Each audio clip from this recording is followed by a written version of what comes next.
आज जैसा पूज्य दंडी स्वामी जी के संबंध में हमने सुना, हमें अपने बाल्यकाल की स्मृति पुनः ताजी हुई।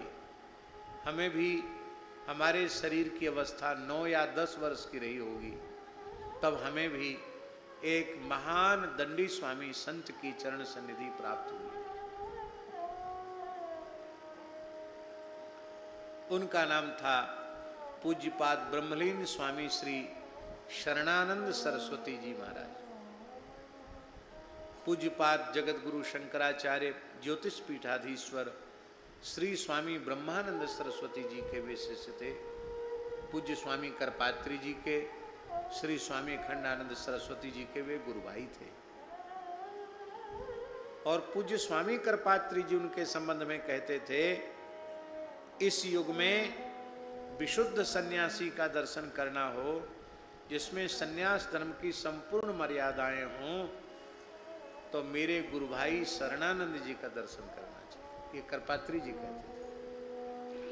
और ब्राह्मण के दर्शन के बारे में कहते थे कि इस कलिकाल में विशुद्ध ब्राह्मण का दर्शन करना हो, तो जिन गुरु जी से हमको कुछ पढ़ने का अवसर मिला, पूज्यपाद गुरुदेव श्री वशिष्ठ स्वरूप अनंत श्री समलंकृत श्री राजवंशी द्विवेदी जी कहते थे, ब्राह्मण का दर्शन करना हो तो द्विवेदी जी का दर्शन करो, और सन्यासी का दर्शन करना हो तो मेरे गुरु भाई का दर्शन करो। अपने संपूर्ण जीवन में न तो द्रव्य का स्पर्श किया स्वामी शरणानंद जी महाराज, न एक भी शिष्य बनाया।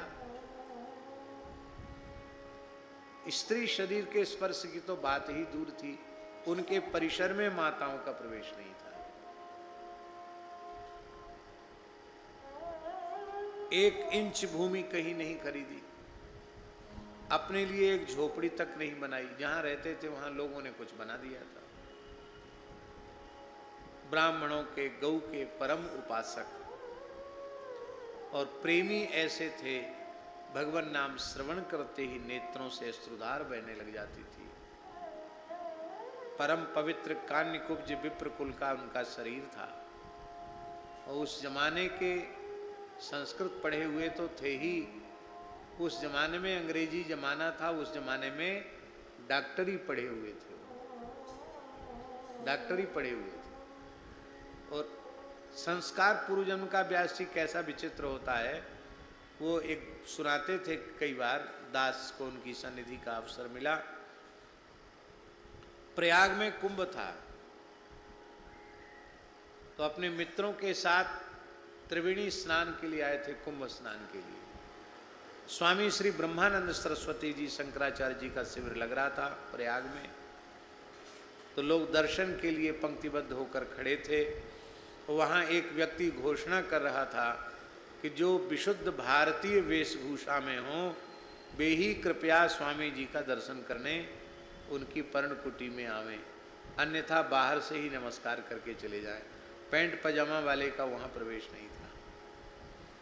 आपकी अवस्था नई ही थी, 20-22 साल के रहे होंगे स्वामी जी। तो एक पैंट पहने थे, अंग्रेजी पढ़े थे और डॉक्टरी पढ़ रहे थे। उस समय डॉक्टरी पूरी हो गई थी उनकी, डॉक्टरी की पढ़ाई पूरी हो गई थी। इतनी बात सुन के ही मन में ग्लानि हो गई कि हमने ब्राह्मण कुल में जन्म लिया और ऐसी वेशभूषा हम धारण किए हुए हैं कि किसी संत को जाकर प्रणाम नहीं कर सकते। हाय हाय, इतना समय हमारा व्यर्थ चला गया। अब तो इन संत के चरणों में ही अपना जीवन समर्पित करना है। अब वहाँ से रोते हुए अपने मित्रों को छोड़कर सीधे लौट गए वापस।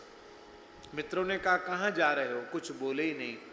त्रिवेणी में अपना थैला, अपनी पतलून, अपना शर्ट वर्ट जो कुछ था, सब त्रिवेणी में विसर्जित कर दिया और मात्र शरीर पर एक कच्छा था, वस्त्र था, उसी को पहने हुए आप उस ठंड में, माघ के महीना में,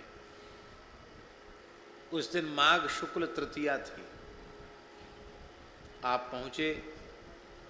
तब तक स्वामी जी का दर्शन बंद हो गया था। स्वामी ब्रह्मानंद जी पर्णकुटी में ही रहते थे, मकान में नहीं रहते थे।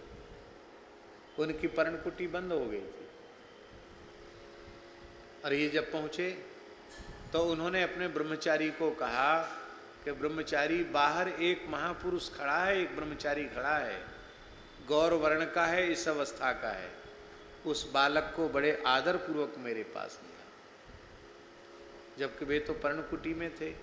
उनको लेके आए और आके बोले हम तो बहुत समय से तुम्हारी प्रतीक्षा कर रहे थे। वाह, आ गए, बहुत अच्छा हुआ, अब रहो मेरे पास। कुछ नहीं पूछा और बसंत पंचमी को नैष्ठिक ब्रह्मचर्य की दीक्षा दे दी। कुछ दिन संस्कृत पढ़ाया, योगाभ्यास कराया, बाद में दंड संन्यास दे दी। ये पुरानी परंपरा। तो ऐसी मर्यादा उन पूज्य स्वामी शरणानंद सरस्वती जी महाराज की थी। ऐसी मर्यादा वाले सिद्धपीठ परम पूज्य अनंतश्री समलंकृत शिव सायुज्य प्राप्त ब्रह्मलीन स्वामी श्री शंकराश्रम जी महाराज के संबंध में जो हमने सुना, तो हमको स्मृति ताजी हुई कि हमको 9-10 वर्ष की आयु में 1 वर्ष तक उन महापुरुष की चरण सन्निधि हमको मिली थी।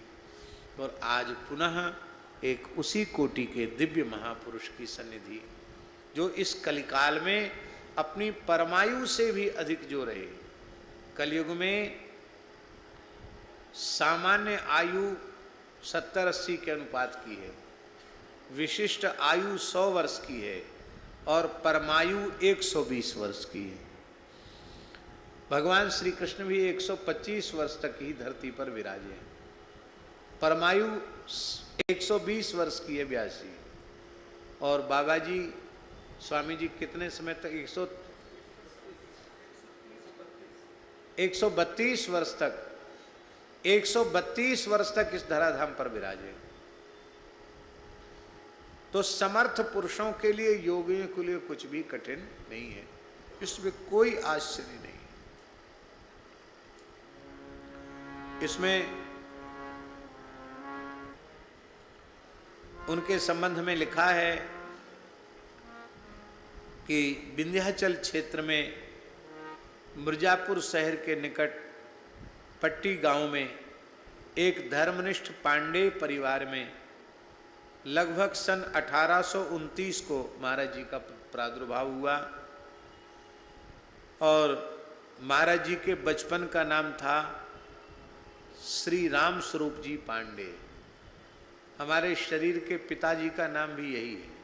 आज व्यास जी बोल रहे थे, हमारे शरीर के जो पितृ चरण हैं उनका भी नाम पंडित श्री राम स्वरूप जी पांडे ही है। और ये विंध्यवासिनी माता के अनन्य भक्त थे। विवाह योग्य उम्र हुई तो विवाह हुआ, एक पुत्र का जन्म हुआ।